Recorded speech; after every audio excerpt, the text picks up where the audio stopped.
So friends, let us now look at what kind of changes have occurred in the nature of work and how sociologists have theorized them. Sociology of work is a vast area, and I will not be able to do justice to the entire field. It's an entire field, but just one or two concepts. We have industrialization.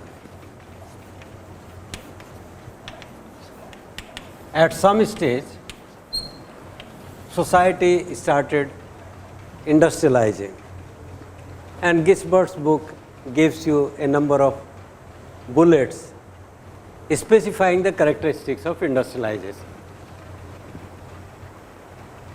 The main characteristics are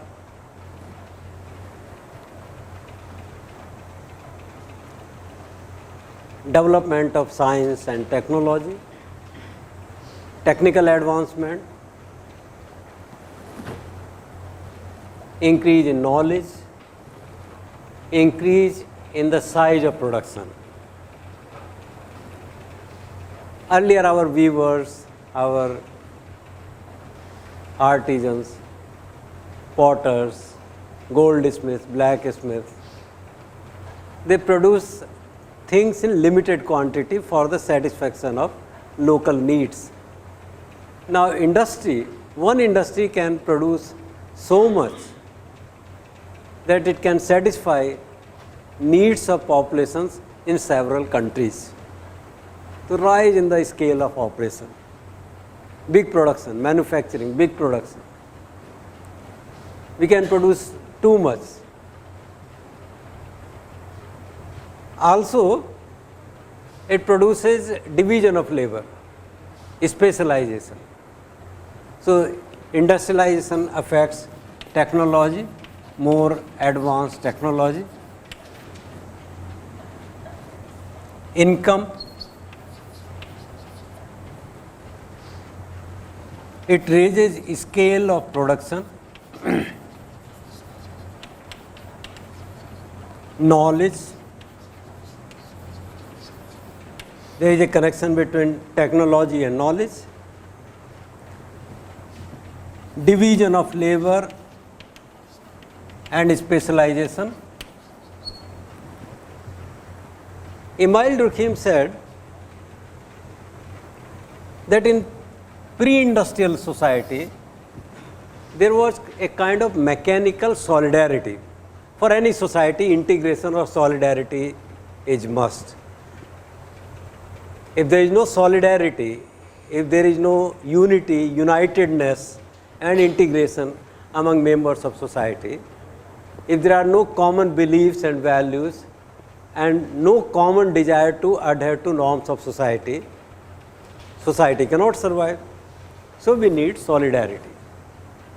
But this solidarity was mechanical. This is in the European context. These people wrote in European context, but we can to some extent apply these notions to our own country also.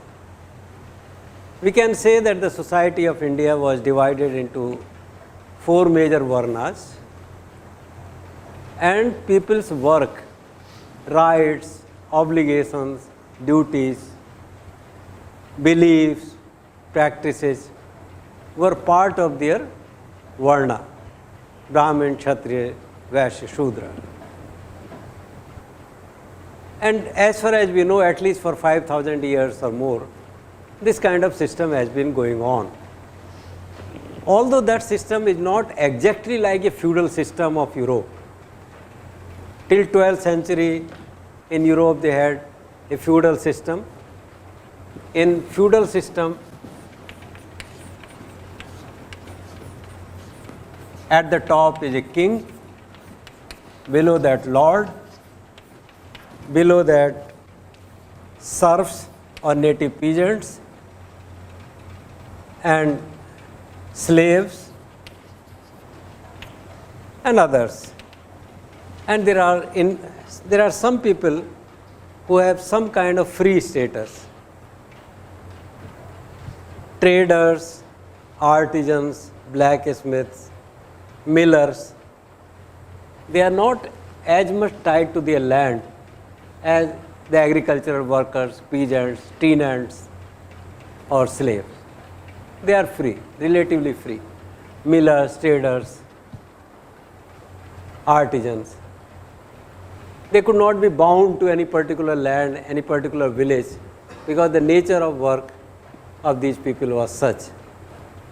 They had to be given freedom to move from one place to another, one village to another, one village to city, because their services will be required in the city also. Kings will also need them. Lords will also need them. Proprietorship over land is not individual, but the lord is responsible for the maintenance of the estate. In India, you will be surprised to know this, that in India, this concept of individual proprietorship or ownership of land in rural areas is hardly 300 years old. In Hindu India, whether you go by the writings like Manu Smriti or other writings or records of travelers from outside China, other parts of the country, the land belongs to the community, to the village. There is a Hindi saying, Sabe Bhumi Gopal Ki. Gopal stands for God. So the whole land, the whole nature, all agricultural resources, all resources, raw material resources, land, water, sky, air, the resources, nature belongs to Gopal or God. And they have the tenures. Agricultural workers, peasants, they have the tenures. They are working. Who has control of what resources? That is decided by the customs and traditions of the community. So potters will have customary rights over use of earth. Earth belongs to potter. Maybe at least in certain areas where cultivation is not done and you have fallow land or that land can be used for earth, the potters have the right over use of that land for earth. Today, things have changed. Today, our blacksmiths do not have right over iron ore, wherever it is, because iron ore would belong either to some individuals who are the proprietor or the owner of the land, or to state. So our blacksmiths have gone jobless. In many villages you find that there is still a demand for pottery, but our potters are not able to survive because if they engage in pottery, they have to buy earth. Matti kharidni padegi. And if they buy earth, then the work of pottery is not cost beneficial. The cost of earth will be more than the value of their produce or pottery. So they will die hungry. At many places our arts and crafts have vanished because of this. In feudal system, things do not have any individual proprietors. So according to Hindu law, there was no owner of any land.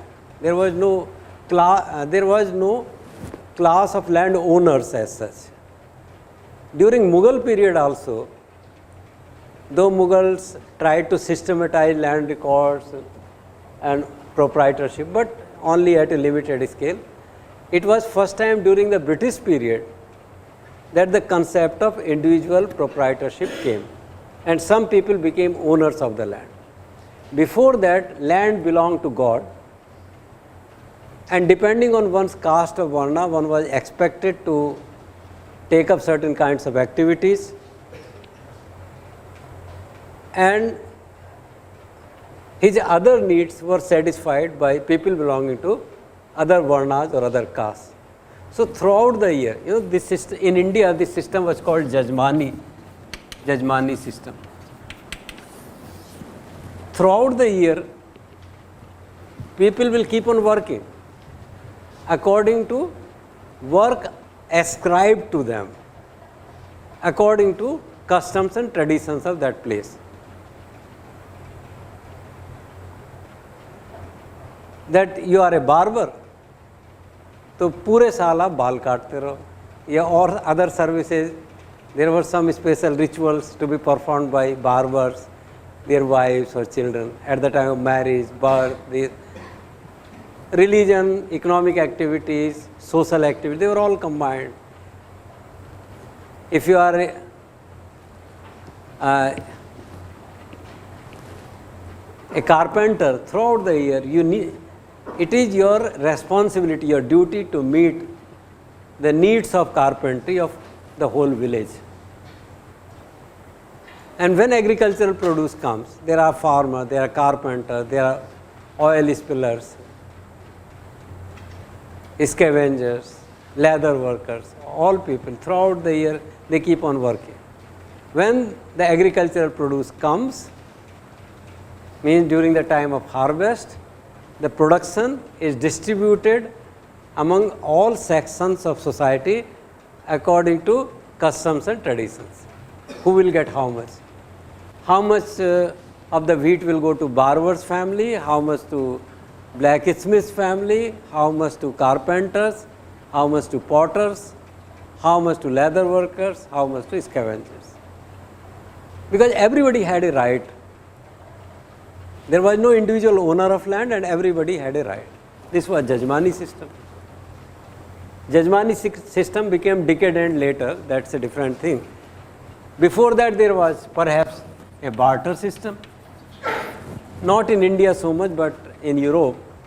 It's said that feudalism came to Europe around 5th or 6th and remained there up to say 13th century. But in the heyday of feudalism, this was the arrangement. King at the top, then certain lords, feudal lords, and then workers, agricultural workers, other workers.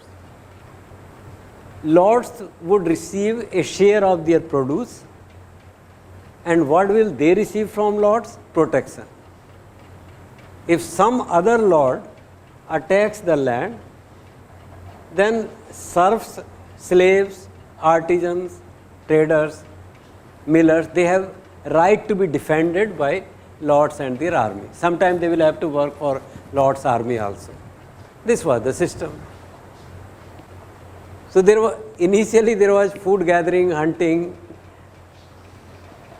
shifting, cultivation, dependence on animals, herds, feudal system, and then comes industry, technology, high income, surplus, more production than needed, and so specialization, different types of people or different people specializing in different things. Scale of production is enhanced and knowledge. This is what industrialization means. Emile Durkheim also thought that in this time there is solidarity for mechanical reasons because all are alike, all are serfs. There is one or two lords. In one small region there is one lord, but otherwise all others are under tenure. They are farmers, workers. And so they are united by common belief systems. And there is a mechanical, automatic, mechanical solidarity, integration. This integration deriving from likeness. सब एक जैसे है, likeness. So mechanical, automatic. Now you have this. Emile Durkheim justified division of labor not only on the ground of economic efficiency, but also on the ground that with time, with industrialization or with development of civilization, population density started rising, more people. Some million years ago, we must have started with one couple, one man, one woman. By 1820 AD, we became 1 billion. And by now, more than 150 billion people have ever lived on this planet Earth, and 7 billion are alive. Of 150 billion people who have ever lived on this earth, 7 billion, or roughly 5%, are alive. Such is the rise in population. When physical density increases, Emile Durkheim knew about interaction. If n is the number of persons and nc2 is the number of interactions, one-to-one interactions, then the moral density rises further. nc2, n into n minus 1 by 2, n square. If n increases in some manner, then moral density, which is proportional to n square, increases at a still fast rate, very fast rate, exponential rate.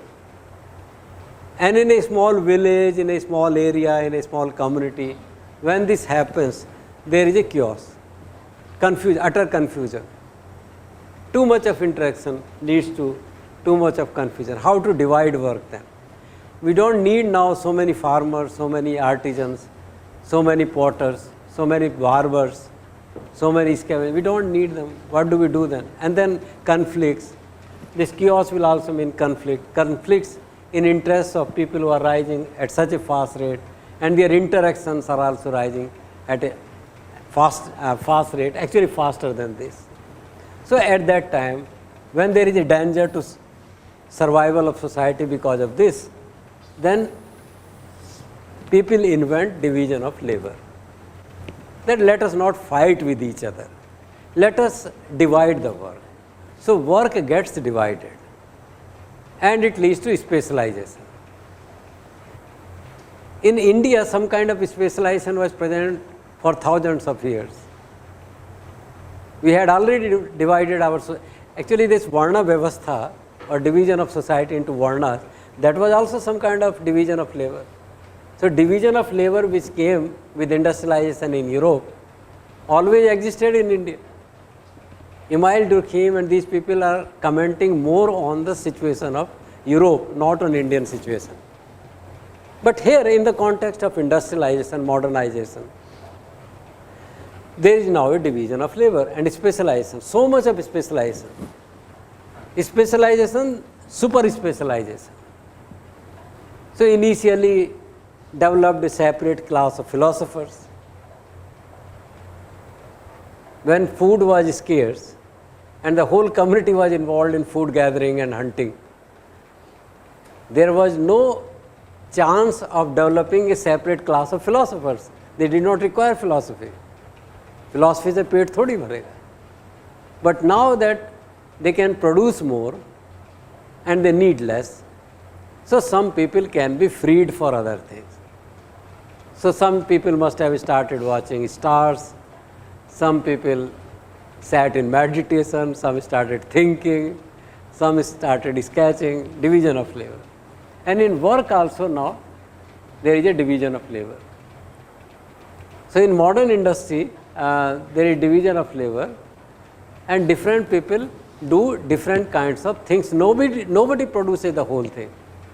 In a car manufacturing company, nobody actually produces a car. And in production of car, several types of works, specialization, expertise, several types are required. You require researchers in metals,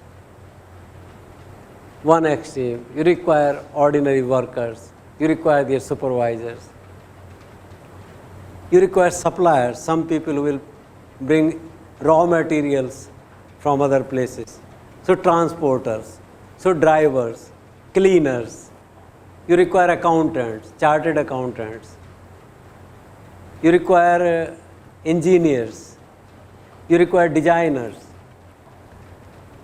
You require some people specialists in management, and now the specialization has gone so much that in management also there is sales management, there is human relations management, there are so many kinds of financial management, operations research.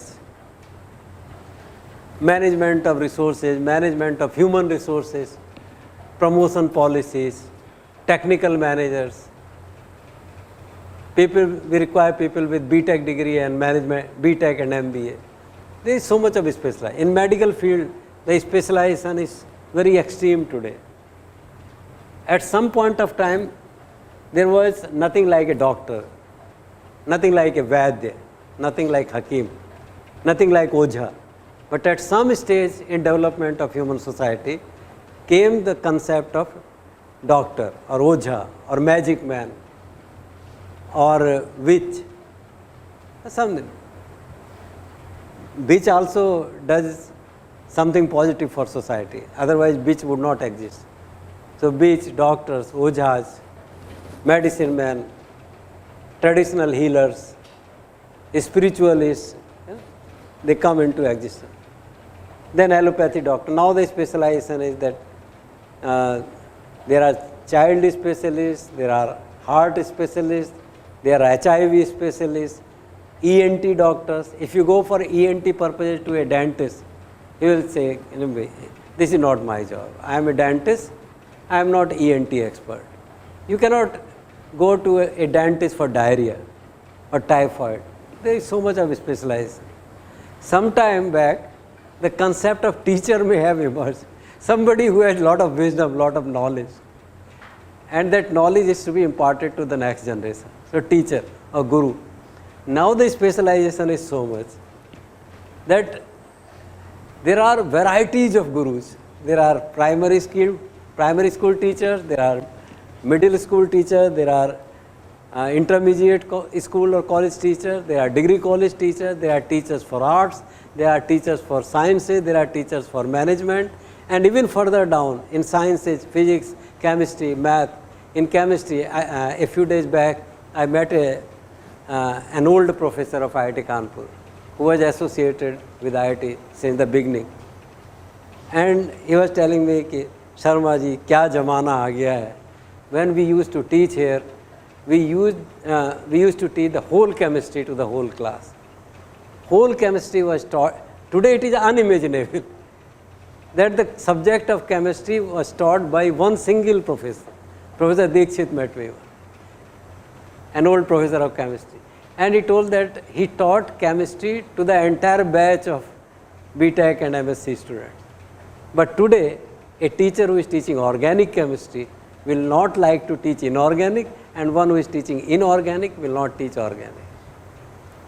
Specialization. It's like dentists can refuse to take up cases of ENT. So inorganic chemistry teacher. So much of special. Not only that, sociologists cannot teach chemistry, or chemistry professors cannot teach sociology or psychology. Even within you find, and within chemistry, organic, inorganic, in sociology also, somebody who is specialized in sociology of religion will not teach demography. Somebody who is specializes in demography will not be able to teach sociology of religion. He specializes. बहुत problem हो गया. Now how to maintain integration in that society? Solidarity. So there is differentiation, hyper differentiation, division of labor. Division of labor is a kind of differentiation. Now division of labor or differentiation that can produce chaos, but actually it produces another type of solidarity or integration, which Emile Durkheim calls organic solidarity. Interdependence. Society gets united through interdependence, through collaboration, interactions between people engaging in different or in specialized activities. So society remains integrated, and there is more production, more advancement of knowledge. Somebody who specializes in fluid dynamics can do much better in fluid dynamics than if he had to do everything, including sociology. So society advances at a fast rate, and through interdependence and recognition of interdependence, society advances. Emile Durkheim used two terms for the nature of work, that in a stage of mechanical solidarity, there was the work was of repressive kind. There was no alternative. Repressive. You have to do this work. You have to do farming. You have to maintain estate. You have to engage in trade. You have to engage in oil spilling. There is no escape from that. Work was repressive. Today, work is restitutive. He calls it restitutive.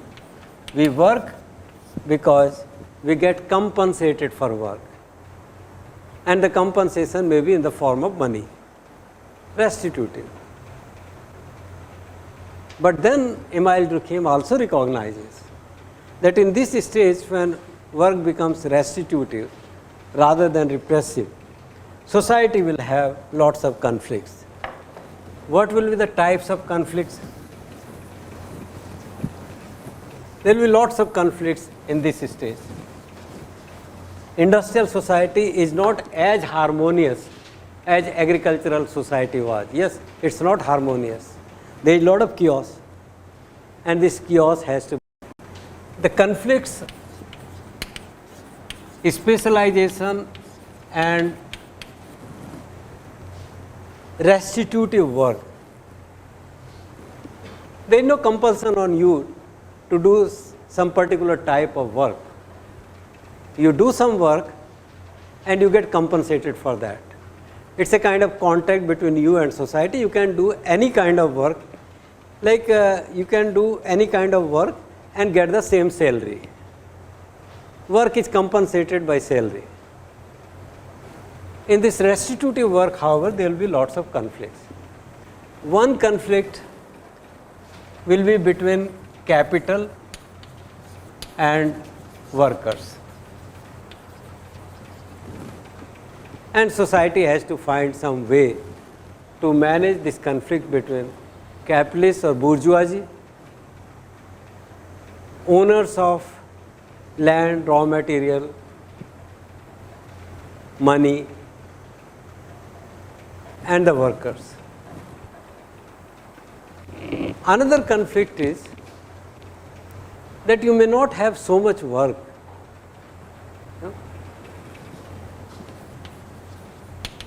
This restitutive work is related to choice of work, but you may not have so much of work. Everybody wants to become a civil servant, but you do not require so many civil servants. You also require other types of people.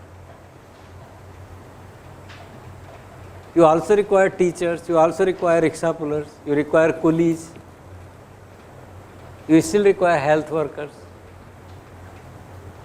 Then how will you do it? How will society ensure that all works get done? There is a conflict. Some people may remain without work because there may not be so much of work. And another problem, that if you say that work is by choice, everybody is free to do whatever he or she wants to work, then how to allot different types of work to different people? That will produce conflicts. Unemployment. This will also produce unemployment.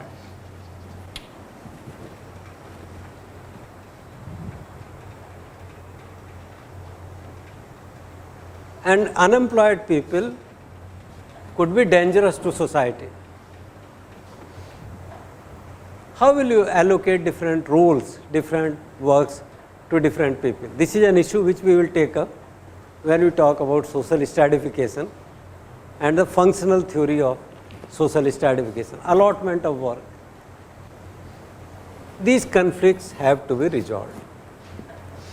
And Emile Durkheim thought that these issues will be resolved through professional association.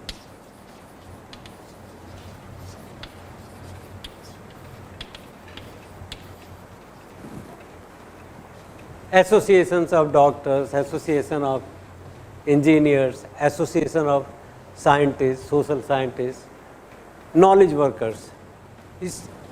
Their associations, debates, discussions, introspection, brainstorming,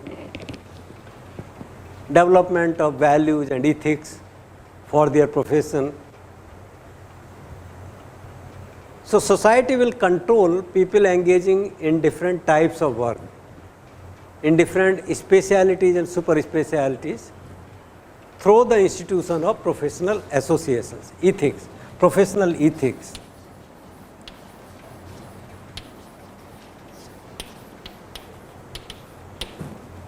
Emile Durkheim was hopeful that by building professional ethics, human values,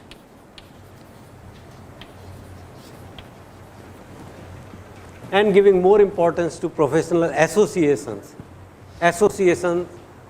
of people engaging in similar kind of vocation, speciality, job, work, and discussion and debate among them, what is right, what is wrong, how much of natural resources be exploited, what kind of research be permitted, what kind of research should not be permitted, how far we can go in production or development. There must be a limit to production of everything, generation of knowledge, generation of wealth. We cannot permit a situation in which a handful of persons produce so much that all others become unemployed, and once they become unemployed, then they are deprived of valued resources required for their survival. Actually, this was one ground on which Gandhi was against industrialization. People think that why, people often ask a question, why was Gandhi against industrialization? And there is never ending debate that Gandhi himself used watch. Gandhi was a highly westernized person, very efficient person. He will never go late to any meeting. Why did he use watch? Some people will say that even charkha is a tool. Is to be against industrialization also not to be against charkha? What is the difference between charkha and a loom or a textile manufacturing company? Gandhi's point was that he is not against industry, but you have to ensure two things: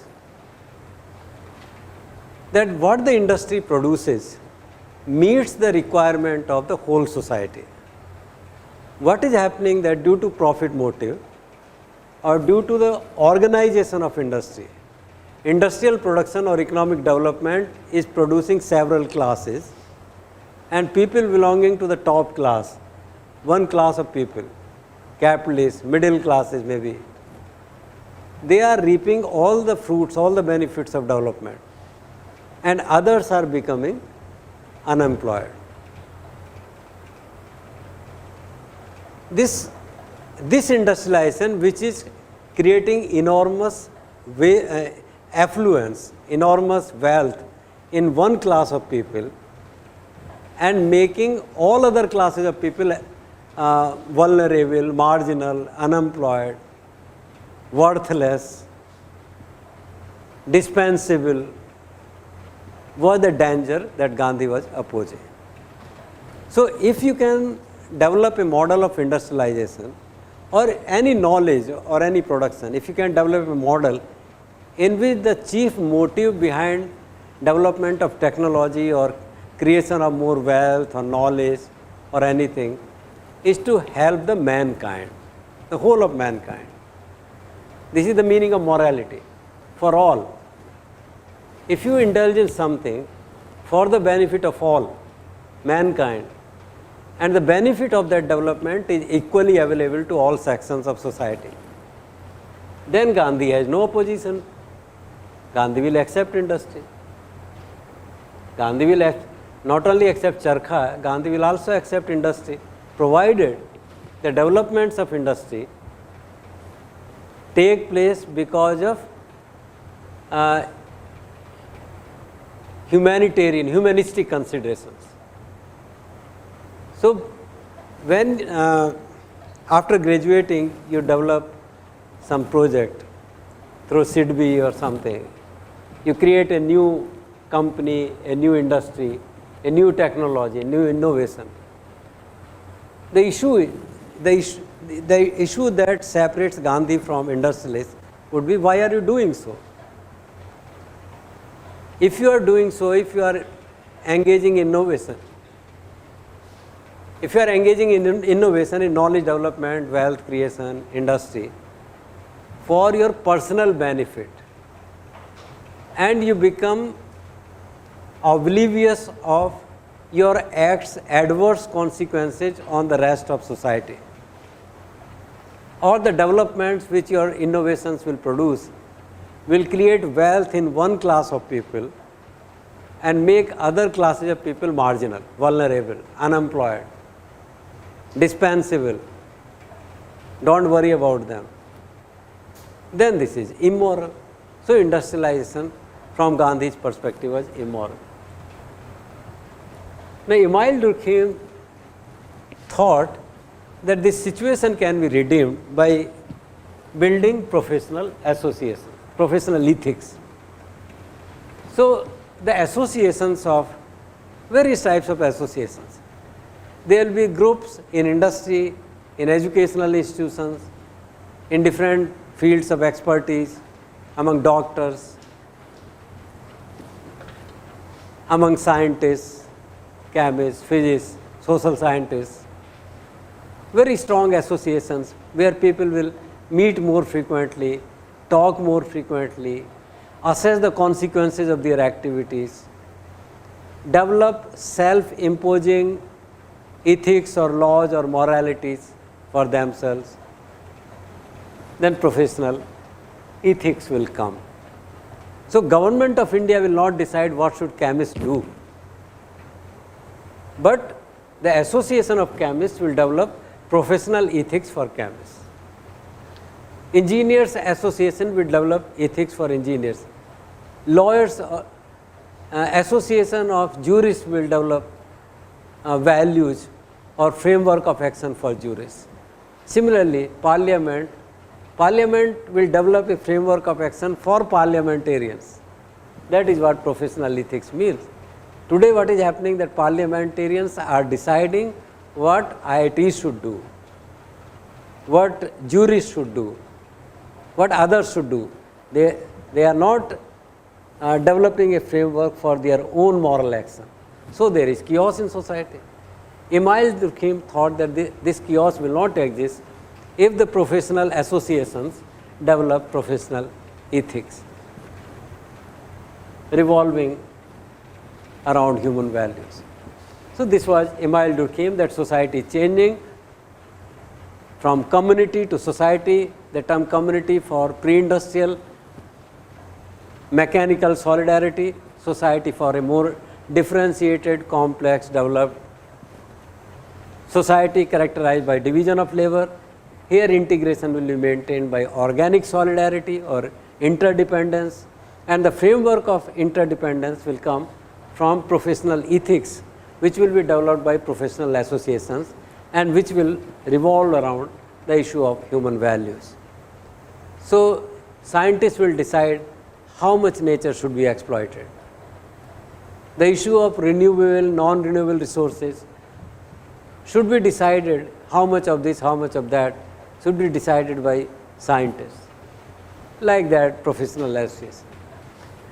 Now Karl Marx said something different.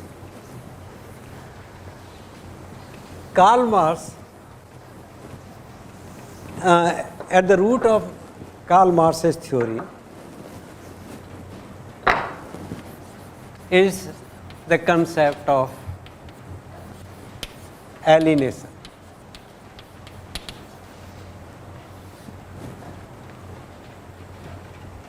Alienation is a bit of technical concept in Marx's theory, and people have written several books on what alienation means.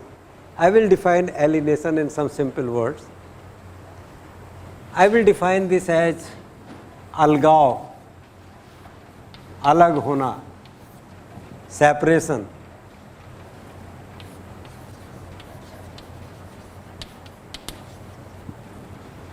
a situation of helplessness, a situation of dissatisfaction,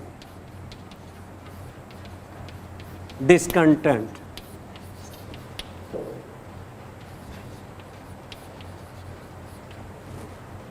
powerlessness,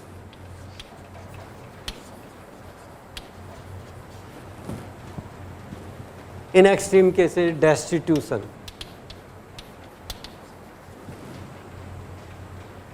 And to the extreme that you are separated from oneself. Initially you are separated from society, gradually you get separated from oneself. False consciousness or ignorance.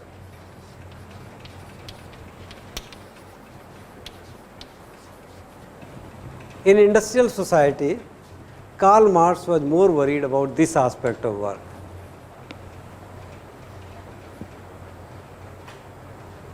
That work becomes a commodity. Work gets commodified.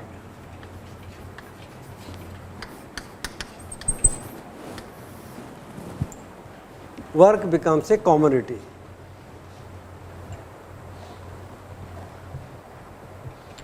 And commodification means that work results in a thing which can be separated from work. What is the consequence of separating thing from work? That commodity can now be bought and sold in the open market. Initially, when work was associated with worker was important. You need the services of barber, so barber is important, barber is indispensable. Society must ensure some minimal degree of safety, security, survival, prestige, self-esteem of the barber. You have to construct mythologies in which sometimes barbers are shown to be superior than Brahmins, because society needs barber. Now, if the service of barber gets commodified, बाजार में बनी बनाई machine मिल जाती है, लाओ, रगड़ लो और शेव हो गई. You don't require barber. This is what commodification means. Now things, work, laborers' work gets commodified. Product in industrial society, things get commodified. Tomorrow, we are moving in that direction in which through artificial intelligence, you will be able to diagnose your health problems and you will also get right solution. You don't have to go to the doctor. Till yesterday, medical knowledge was closely associated with the doctor. You can't separate the two. Work and worker could not be separated. In pre-industrial society or in the early forms of industrialization, work and worker are combined.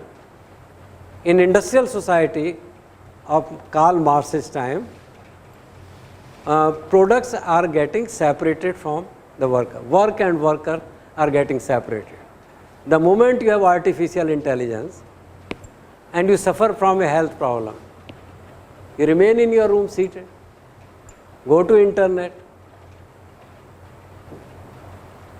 and go to the program which diagnoses your problem, give your inputs, and immediately through artificial intelligence you know that this is the problem you are suffering from, and they will also tell you the right prescription. Then you go to chemist shop. Oh, who knows, tomorrow science is developed to that extent that the moment you remember a medicine, you just think of a medicine and medicine is there in your room. Ho sakta hai. This is commodification.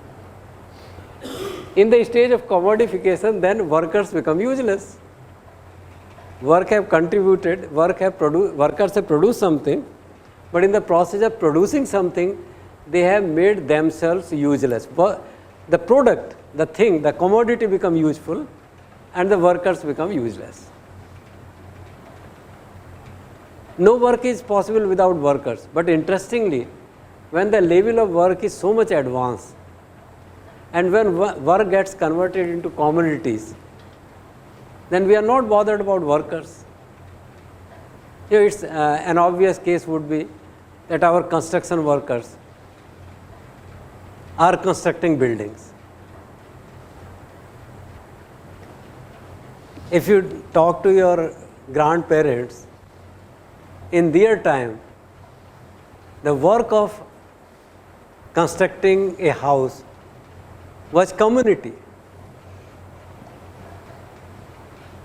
In those days, the art of house construction was such that for construction of a kacha house, the things that you will require, you will not be able to procure them individually.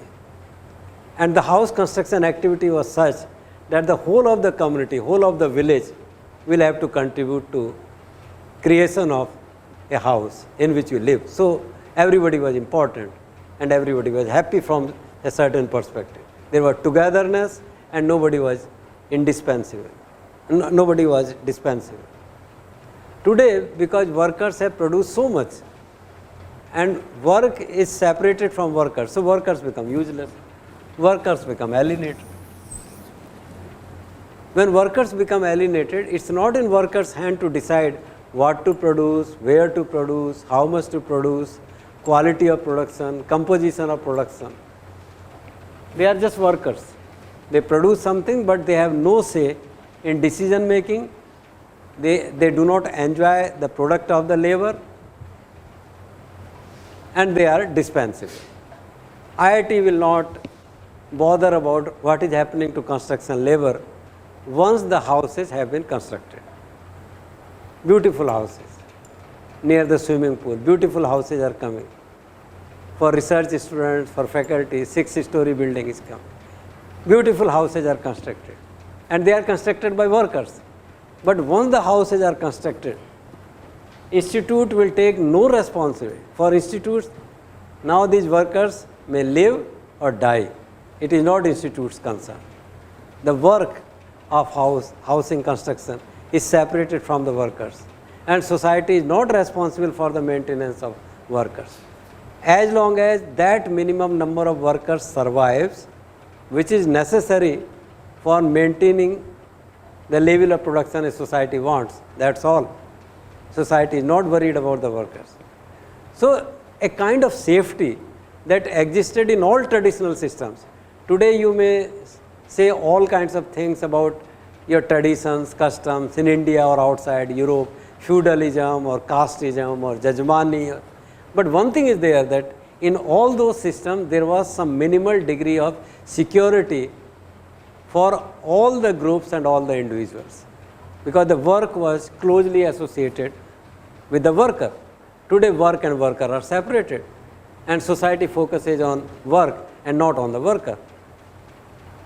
So there is separation. So workers are helpless, often unemployed or in irregular employment, low income, without medicine, without food, without nutritious diet, without entertainment. They are dissatisfied, discontent, unhappy, powerless. And when they are separated from themselves, ultimately, separation from society leads to separation from themselves, then all kinds of psychological and religious problems arise. Actually, Karl Marx will say that religion is a product of this separation from oneself. We will talk about this issue in the next class.